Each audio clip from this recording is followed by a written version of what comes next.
Anna Cristina, how are you doing? I can't hear you. Oh no. Now I can. Yeah. Okay, okay. Hey, how's it going? Good, good. How are you doing? I'm doing pretty good, just hanging out, Yeah, yeah. cat sitting. Uh-huh. So should I call you Anna or should I call you Anna Cristina? Mmm. I call you AC. You can call me Anna? Anna. Oh, okay. That's great. That's great. Okay. Yeah, Okay. Anna works. Okay. So glad to be with you on this podcast called Keep Rocking. And I saw you performing at various venues in Austin and extremely mesmerized with your songwriting and your compositions and larger than life feel into it. Then I later got to know through you that you're into theater. Then it made much more sense in terms of that operatic touch to it. So let's you know uh, dive right into it and Yeah. tell me where you started. And I'm sure that you would have been a child star since the beginning, and in schools and at family parties. But tell me. Yeah. Yeah, absolutely. Well, thanks for having me on. It's so exciting to get to participate in your podcast and having met at various venues and now getting to chat. It's always so fun to see how our relationships can all evolve. But yeah, child star was not Yeah. actually famously so, like I've actually always kind of felt like I struggled to, let's say, like book the role in any given capacity. I went to NYU Mhm. for acting, but even at NYU, I got deferred versus before I got accepted, which I might say was probably because of my SAT score, but nonetheless, like I definitely feel like there's a bit of a story within me about like, creating and pursuing my own opportunities and being the person that has always ended up saying yes to me and to my work and um really just like following that like light inside of me, and that's what has ultimately kind of driven me towards music instead of, I'm still an actor, I still make theater, but this shift is definitely something that is being followed by like trying to find that inner light and like what sets me Mhm. on fire. Mhm. But happy to kind of maybe even rewind a little bit more and share how I got to where I was today. But I thought that was an interesting reflection just to be told like, oh, I bet you were the star of the show as a child. And Mhm. I definitely didn't feel that way. Like, I was middle of the road, always kind of like never the star, but always cast. So, um, yeah, that's always been an interesting thing to kind of grapple with, like being deferred to NYU. It's like, why? Mhm. Why? It's a badge of honor, I think, in the sense that you did your own thing. And then I said that because of course, because of your theater training, you are comfortable on stage. Yeah. But your compositions are deep, and I and the common thread that are people that are on my podcast are, I feel that their material is beyond the ties of time. It has depth into it, and a piece of art which has depth into it is timeless for me. And so the reason I said that was because your songwriting is not even people who are just songwriters, sometimes I don't feel that range into their compositions. So tell me, Mhm.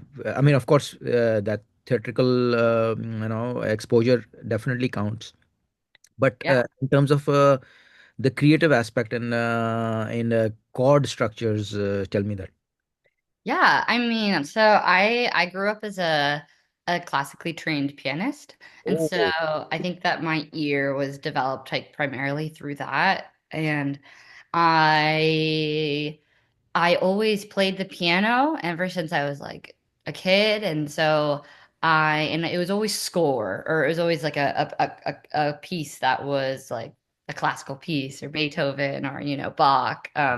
and going into Clair de Lune. And so that's really what developed my ear. And so all that also to say that when I was playing the piano, I'd always play score. I would always develop new score. It would be pretty rare that I would learn a pop song on the piano, though I have, and it'd also be pretty rare for me to try to write a pop song on the piano. It just isn't like what it just didn't seem to be what I was called to do on the piano, which is funny because yeah, I'd just sit down on the piano and I'd keep learning all these classical songs, and then I'd start writing my own postmodern classical pieces. I would not call them classical because they weren't so robust, but certainly in their like note progression, they were coming from there, that like my ear had learned and understood a kind of style.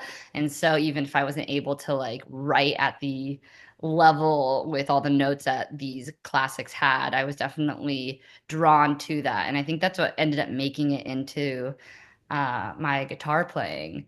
Theater, yeah, I'm a professionally trained actor. I've made a lot of new theater works, and so I think through that I really learned how to sit in process. Mhm. Um, and so basically, what happened is that when the pandemic hit and I couldn't act, I couldn't perform, I couldn't make theater, I was quite hungry and bored, But mostly, I think I was just feeling like really kind of stuck because I couldn't really do anything. And at that point in my career, I had also become aggressively aware of the fact that acting is one of the few crafts that you cannot do by yourself.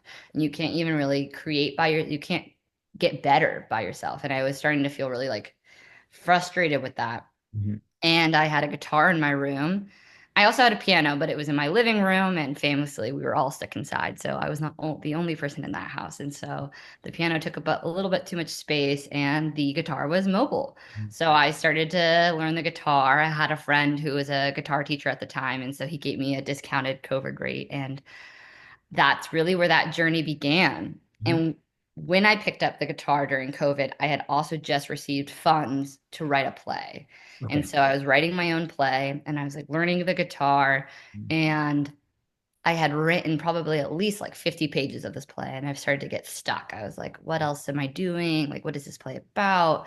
Mhm. And I started to write songs on the guitar, and I was just like, well, this seems like energy and momentum, like let me follow this. And eventually Mhm. I'd written the first two songs I wrote on the guitar, and I was like, oh, okay, these songs are attached to this play, like they're about the same things. Let's see if I can, like, what else there is on the guitar that it surprised me. It was like the right time, right place to really discover songwriting for myself. And it was all in an effort to kind of let out what was stuck in me that I was already commissioned to write a play about. Mhm. And then I'd previously written scores for my plays. So a lot of my plays or my theatrical works end up getting scored by a piano. Okay. And so that was a kind of a natural progression, but it was certainly surprising to find songs on the guitar with words. I was like, "Oh my God, like this is scary." Yes. I didn't go to college for being a musician. Like, Right. that was also a little bit of a hurdle of feeling so confident in like I'm a professional actor, I'm a professional theater maker. I went to school for theater, I went to school for acting. I like make money doing that. So, yeah, it was a bit of a confidence like adjustment of like, oh, this thing is really just coming out of me.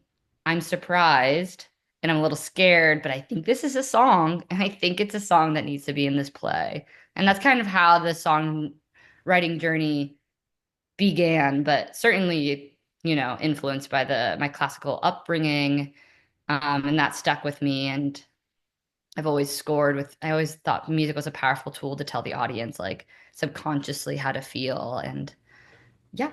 Yes. I mean, it's amazing how I was speaking to some. I was performing at Brooklyn Music Kitchen on Wednesday, and I was speaking to the sound engineer. And I just off the hook, I told him that the only thing real in this world is music. Everything else is a simulation. Because that's metaphysical and it's hitting us and it's, you know, touching our sensitivities. And if you just look at it, everything else could be, part of our consciousness. And amazingly, you just mentioned subconscious. And what I'm getting to is that it's insane and scary, like you said as well, that there are so many things boxed inside us, Right. and we don't know about it until we are boxed into a situation where we cannot leave and there is uncertainty. And but being a director and writer and actor, you do have that advantage, that because I was listening to Brian Adams and how he wrote the soundtrack for Pretty Woman, and there were so many rewrites, and I'm a big Brian Adams fan. I was fortunate enough to meet him as well. But again, it was not to the mark of Brian. Like for example, he made the soundtrack for this something Stallion, about a horse, and that was an amazing soundtrack. But for theater, it's a different beast altogether. And when you say that, I mean, you started from writing song on guitar. I mean, you did not mention that you learned it because you just picked the guitar and you start writing on it. It's because you had so much background in. Because one of my friends, Krishna Tunde, she's a world-renowned pianist, and she's signed by Steinway as well. And she says, Atif, I always wonder how do you come up with these compositions? And she's one of the finest pianists on the face of earth. And when you said that, I was doing something pop related, on piano as well. And then of course that's the reason I started playing guitar as well, because I don't have to plug it in. I don't have to take out my my keyboard and attach it to my MacBook, and turn on the monitors, and or just put it in my headphone as well. It's a convenience thing. But Yeah. again, it's just a mode or a vehicle of or a tool of productivity, of creativity. So it's fascinating. But I think it has a lot to do, when you mentioned that your piano was your weapon of choice, so to say, from beginning. And but it comes with a very conducive home environment, because you shuffle between Austin and New York a lot. Yeah. I think your parents are extremely supportive and really happy and proud of you of what you're doing. Oh, absolutely. My parents are extremely supportive. I mean, even the fact that my parents were like, yeah, you can go to art school, like, no problem. I mean, I also studied economics and like I love learning. And so I think that that drive and balance let them maybe gave them some comfort, but they've certainly been scared about my sustainability along the way. But I think with every step that they realize that I'm not only gaining skills in terms of being like um tapping into my creative practice and like sustaining that. And that's another reason I went to music, is because as an actor I just felt like I it wasn't feeding me anymore. I didn't feel like I was getting fueled by it, and I knew that it was important to find a practice I could do by myself that was like creatively fueling me, because it's not to say I'm not interested in acting and it's not creatively satisfying, but I found it hard to maintain that desire to tap into my creative practice Mhm. with acting and not anything else to kind of bounce between. But yeah, I'm also currently in Austin, Texas, which is a great music scene. My brother just got married, so I came here to house sit while they were on their honeymoon. Um, and I went to a couple of open mics here and just tapping into the way that other people in Austin do music. And it's really exciting to be able to be in New York and Austin because, there are great musicians all over this country, all over the world. And it's just nice to not be locked into one place. That's right. I mean, you're the third musician from Austin that I'm interviewing, and I don't think it's a coincidence that all three of them have supportive parents. Yeah. And it's also not a coincidence that all the children are happy, productive citizens, and none of them are into despondency or substance abuse or hopelessness. and they are leading happy lives, producing creative work, impactful work. And and I think that's what matters in the end in life, because when you mention sustainability, at the end of the day, we never think about, that we should have worked, extra hours, or, but at the end of the day, what matters is that did we try all the things that we wanted to. But the thing is that the way you adopt and adapt all these, creative venues with so much ease, uh, begs the question that only comedy is left. So when are you coming on? Oh man, the comedy scene, the stand-up scene is so scary. It's like I watch stand-up comics and I'm like, yo, I'm a performer. I would say that like finding music, I really realized I was a performer because I was just like, it's performing my music live that gives me this like, whoa, like I had to follow this, I have to break through this fear. Uh, but I some stand-up comedy I'm more afraid of than I am enticed.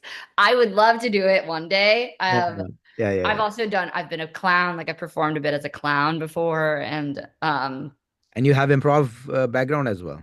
yeah, yeah, as an actor, I was never on an improv troupe, but I've certainly done a ton of improvising in my day, and I in my theater life, I do a lot of devising, which calls for a lot of improv because it's basically like a collaborative process, and so not a not foreign to the ideas, and I do love stand-up comics, and I mean I like to think I have some comedic timing, so it's certainly a world I'm curious about. But wow, mad respect. I mean, stand-up comics, it's so brutal. It's like, you can make anybody cry, but you can't make anybody laugh. I mean, I totally agree with you, but again, I think you were just waiting for a scenario or a situation where you'll be boxed in again and you'll be forced to do stand up, because because told myself that, Anna is expressive, it's confident on stage, it's good at performance, and now I know that you're a writer as well, so all the chops are there, and naturally funny as well, positive, happy person, and so although you need some darkness to make other people laugh, but yeah, but I think Well, darkness is here. I mean, we're okay. none of us are void of Okay. our quandaries or Okay. Okay. So yeah, I mean, maybe it's you just need a project where where you are forced into that, or pushed into the pool so that you start learning to swim again. Because yeah, I mean, love being a beginner again, that's what the transition from being an actor to pursuing music really gave me, was just like this, back to being a beginner. And I'd always be excited about the opportunity to enter new waters like stand-up comedy or comedy of any kind, acting on a sitcom, right. it's all got its place. And yeah, I would hope it's down the line because that would be exciting. But stand-up comedy would be quite I mean, talk about there's very few people in the world who get to stand up who have the like some stand up comics present to make their by themselves to 40,000 people. Like only politicians, musicians, and stand up comics perform by themselves in front of Right. like such Right. Right. large crowds. Like Right. it's it's a feat. And Right. yeah, wow, stand up comedy, vulnerable as Right. fuck. Yeah, that's what it is actually. When I started stand up, I was scared as well. It's almost a year now, but and thank you. And now I met a comedian in Brooklyn, and he said that it's the first time I'm meeting you. I've heard so much about you. I said, what? and and it was like, the greatest compliment or badge of honor for me, because and now I enjoy, after all that anxiety, and trying to find my voice, and still polishing my timing, but I mean, it's extremely gratifying in the sense that, like you said, it doesn't require anything, no equipment, no manifesto of politics. But again, I was speaking to this friend of mine, Chase. He's a stand-up comedian as well, and he was a lighting technician in Hollywood, and he just dropped everything and he came to New York, and he's funny as hell. But at the same time, he's also a writer and he's a filmmaker, Mm.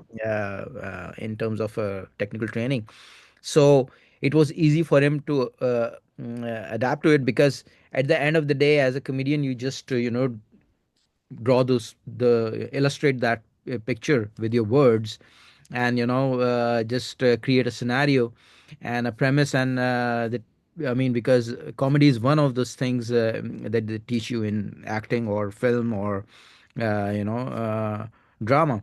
But the way it is, and I think when you mentioned sustainability, I think you had perfect timing into transcending into different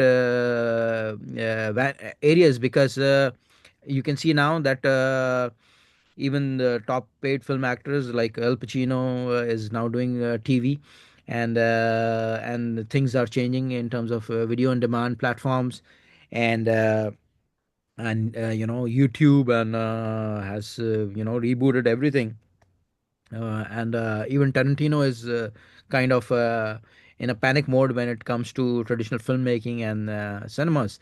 So it was a great timing, and I think it's a great timing that you start thinking about writing funny stuff and start observing situations, and and then Good just tip. Yeah. yeah, just get on it, because I was asking you about, where, Anna, where should I ask you, where should I go for improv, because I'm extremely mesmerized by the improv aspect of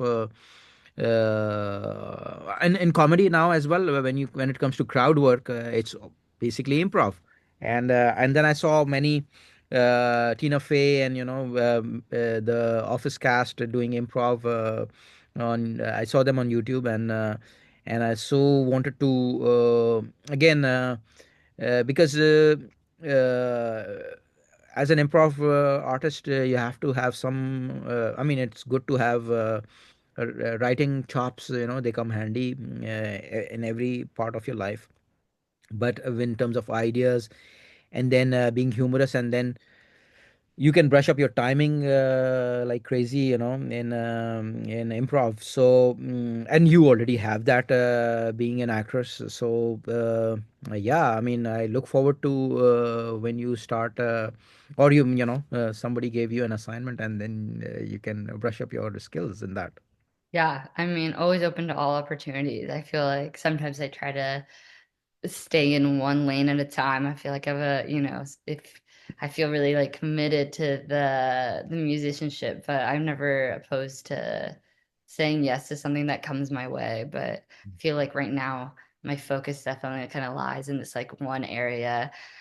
That improv thing and stand-up comedy, I mean, like in terms of improv and crowd work, and like, I mean, obviously I'm not coming from a point of view of stand-up comedy because that's so specific. But for music, it's like, yeah, taking up space on stage and feeling how much time has passed and how much to share. Definitely feel like it's all about reps. Like I Right. was doing one open mic a week and some people were like, what are you getting out of it? Like Right. sometimes open mics can be a bit, Yes. hit or miss in terms of whatever that means. And I'm like, Yeah. it's all about reps, right? Like it's all about like time on stage and like the audience. And I feel like I can do a really good job of kind of bringing people into my living room, if Right. that makes sense, through my playing and the way that I kind of show up on stage. And I have so many reps of showing up on stage in a variety of different ways. I've Yes. done a lot of emceeing, I've done a lot of hosting, and I think that is my way into stand-up comedy. Oh, yes, It's yes. like the more hosting I get to do, because I love hosting a night. Oh, I love trying to be that person. I feel like that is where I would start to really develop more of my speaking timing and like uplifting others while making a joke to introduce them. that's right. Yeah, so that would be really interesting to me and something I've done a lot of actually is a lot of emceeing. I've done a lot of acting as an acting on stage and I've yeah, hosted so many events that yeah, being present on stage and taking your time and also not taking up too much time, like making sure that there's a momentum to everything you're doing. Yeah, yeah, yeah. I mean, I told you you have it in you because just like you didn't know about the music and you picked up the guitar and start writing songs, you have it in you, and it's just a matter of time when Yeah. you will sync your reflexes with what's in your head and you just say it. That's what's required because, and again, as a writer, you would know how to get in and out of a premise, so that won't be a big deal as well. But I would be really fascinated to see the character quirkiness of the material that you'll come up with. Uh, Ah, well, that's so flattering. I'm like, thanks for sharing that. That's so nice to hear. yeah, That's something that, like, yeah, does sound really exciting and like back into like a little bit more of an actor brain than even music really gives me. So that would, yeah, that's nice to hear. yeah, Thanks. yeah. I mean, because you've been into Brooklyn, and I think Bushwick is the comedy capital of the world, I would say. Because New York, of course, it is because of the grind as well, and just Yeah. a very fast-paced thing, and the paradoxes and the contrasts and the conflicts that we encounter every day, Yeah. and so you have the fraternity in your vicinity, and emceeing is, of course, I have a comedy podcast as well, so that's also helping me, pick the brains of fellow comedians and bring a rapport as well, and for camaraderie, so to say. So, but what I wanted to ask you was that when you because as a filmmaker or as an actress, you would definitely know that a good soundtrack can make a difference of a good hit to make differentiate from a blockbuster. Like you mentioned that you did score in many of your plays because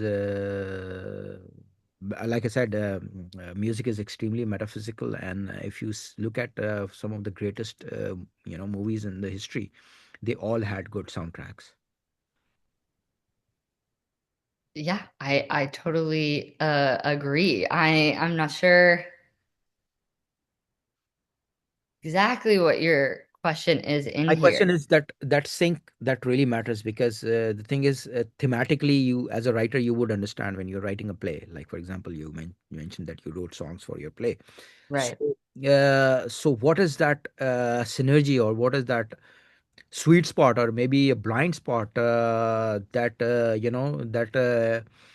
you want to tap in your subconscious or consciousness that brings that element of symmetry in what you're writing and what you're composing?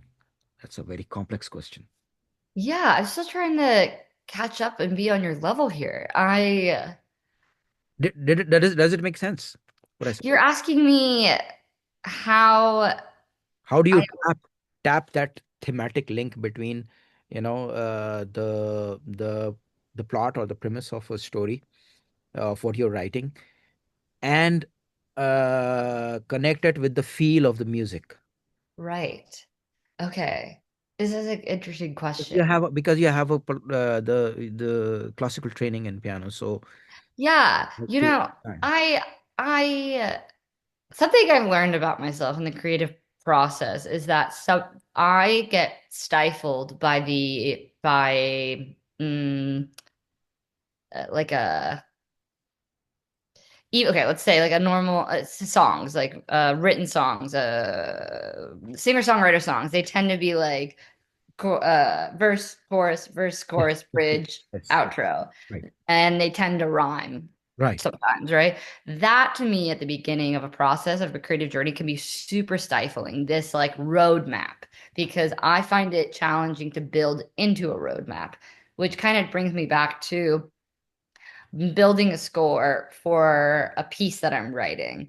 I typically will write most of my play will be written by the time that I start to sit down on the piano and like tinker around. Um, and typically I won't at the beginning of that process, I won't consider like much other than like what's curious to me on the piano and what's coming out. And kind of the same for the way that I write songs and the way that I write music. Like I really just allow it to come out and then I figure it out what it's about a little bit farther in. I figure out maybe where it fits, but like I try not to put too much on it because I get stuck in trying to achieve that goal, right? Like making it rhyme or fitting a certain pattern or writing for a certain section of my play, at least at the beginning of my writing process or my composition process, I can find that stifling or intimidating. So I tend to just sit with the instrument, sit at the piano, and allow it to reveal itself to Right. me. It comes. And then consider what does it need? What does it sound like? Where does it fit in? And then build upon there. Right. And I also figured out quite quickly that you actually don't really need that much for a score. You need like a couple themes, Mhm. like three to five. And then after you have three to fives, you kind of just riff on those three to five themes. Mhm. And you just kind of want to make sure that they're not totally in different worlds and they're also not all the same thing. Mhm. Um, and so figuring that out was super helpful for my last score because I was like, I have to write more material. Like, I don't have enough. I need more. And Right. then my music director I was collaborating with was like, actually, like, you have like four themes and like we can just riff on this like thematic Right.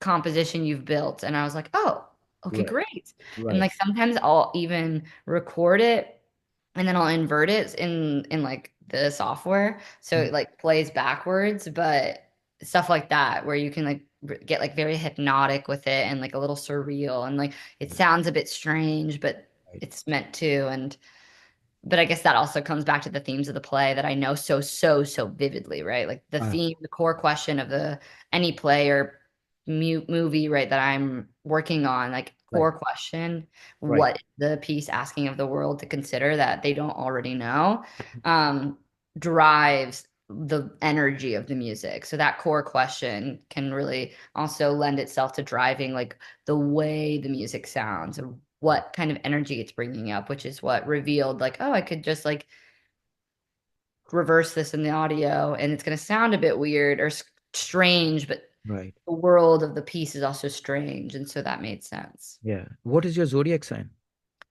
Like the month I'm born in, Yeah. right? Yeah. I'm a Gemini. Gemini. Wow. Okay. Because I say that because for me, John Holmes is like, one of the greatest composers, soundtrack, for example, Superman, the old one, Star Amazing. Wars and Indiana Jones. But and it could be a superpower, being a Gemini, that very few people, as composers, have the technical knowledge in terms of skills, to where you are in terms of writing, not the sound, not the music, but the play, and understanding the themes, because like your collaborator was saying, that we don't need that much. It's if you can catch the feel, or basically wrap the feel, or import the theme, the feel into it. It could be very simple, like for example Godfather's theme, like for example Jurassic Park, Jaws, so to say, so John Holmes also did Jaws. So if you are if you have that understanding of the feel, and then because easier the music is, easier it is to digest and swallow, and to embrace and remember. Cool. Yeah, I like the way you put that. Yeah, so because not many writers or directors or actors are so nuanced when it comes to musical upbringing, in terms of because in most of the cases, either they are good conductors, or they have a good orchestra, and or they have this they are virtuosos in terms of instruments, but if you reverse engineer it, it can be extremely handy, and it could be a superpower, because yeah, one thing I know, Geminis are really brainy, and they need stuff all the time to do, and likewise many Comics are also I mean, many comics are Geminis. Like for example, my favorite Richard Bird is also Gemini, and loads of them because they are good at transmitting their. Joe Coy is also a Gemini.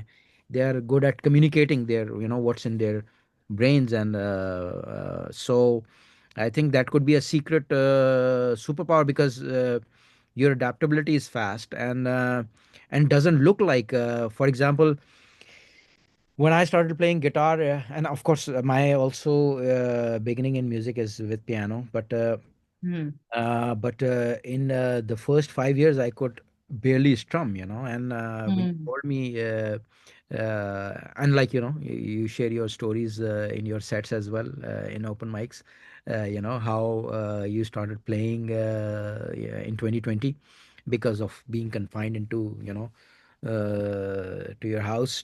So that doesn't reflect because you are able to import those ideas from your piano and or just music, or the classical aspect of it or the operatic feel of it, in terms of how you lay out your composition and melody. So Yeah. yeah, I so yeah, go ahead, go ahead. Yeah, I went to acting school and I went to the place called Experimental Theater Wing where they had to create all our own work and I ended up taking a class called vocal composition. Um, and a lot of my acting training demanded I make a lot of weird sounds. And so I felt really uh, mm, I was I was super open to making sound and a lot of sound and a variety of sound. And then, the Kate Bushes and the Bjorks of the world also really opened me up to the idea that like the way that I can make it through a song doesn't always have to be like beautifully melodic. It can Right, kind of have this kind of different energy that brings you through and pushes you through that interesting and like not that it's not beautiful, but it's curious. It's gritty. It has a little more of a rough rage energy. Um, and that, you know, vocal composition was like allowing me to explore composition that didn't have that was super experimental. And so mhm, I also had a lot of vocal composition experimentation with all these other actors and we were making crazy sounds and like making compositions that were like not traditional songs right, by any stretch of the right, imagination, you know? yeah, And at the end of the day that like I feel like what good art is pushed forward by having something to say. Like if right, you have something to say, if you need to say it, that is what's going to make good art. And then kind of letting it unfold. Like I really don't have an idea when I step into a piece, like what it should be necessarily. Like honestly, usually I feel called to it. And like I felt called to music and mhm, I felt like I had to do it and I had to kind of get over myself. I had to get over the idea that I wasn't a musician and even getting to unpack all of this history with you, I'm realizing kind of where all my composition comes from and the classical pianist and then met by the actor who got to explore composition in an entirely bizarre experimental jazz way. yes, Yeah, lends itself to creating songs that maybe are a little more avant-garde and catch the audience's ear in a unique way. But ultimately, it comes from a place of like, I had things that I needed to get off my chest, and right, they wanted to be revealed in music. And that's what makes them interesting is that they come from a need and a desire to share and to reveal oneself rather than just making like a classic hit, yes, which I also don't know that I could do. Like right. back to the ABC format, like Anna's not she doesn't like to be making in a box. It's Right. And then that's it what actually stood out. I go to a lot of singer-songwriters, and your stuff stood out because it was, like you said, dark and, with a range of variety and not formulaic in any sense of the word. Yeah. And likewise, I see another Gemini musician is Kenny G, and his I think I met him as well, fortunately, in Singapore, and I shook his hand. He was signing my CD, and he was like, I said, I mean, for some of his album Breathless, not all of his work, but Breathless is like, when he's saying joy of life, the music says joy of life. When he says songbird, it says, the music without any words, speaks volumes about it.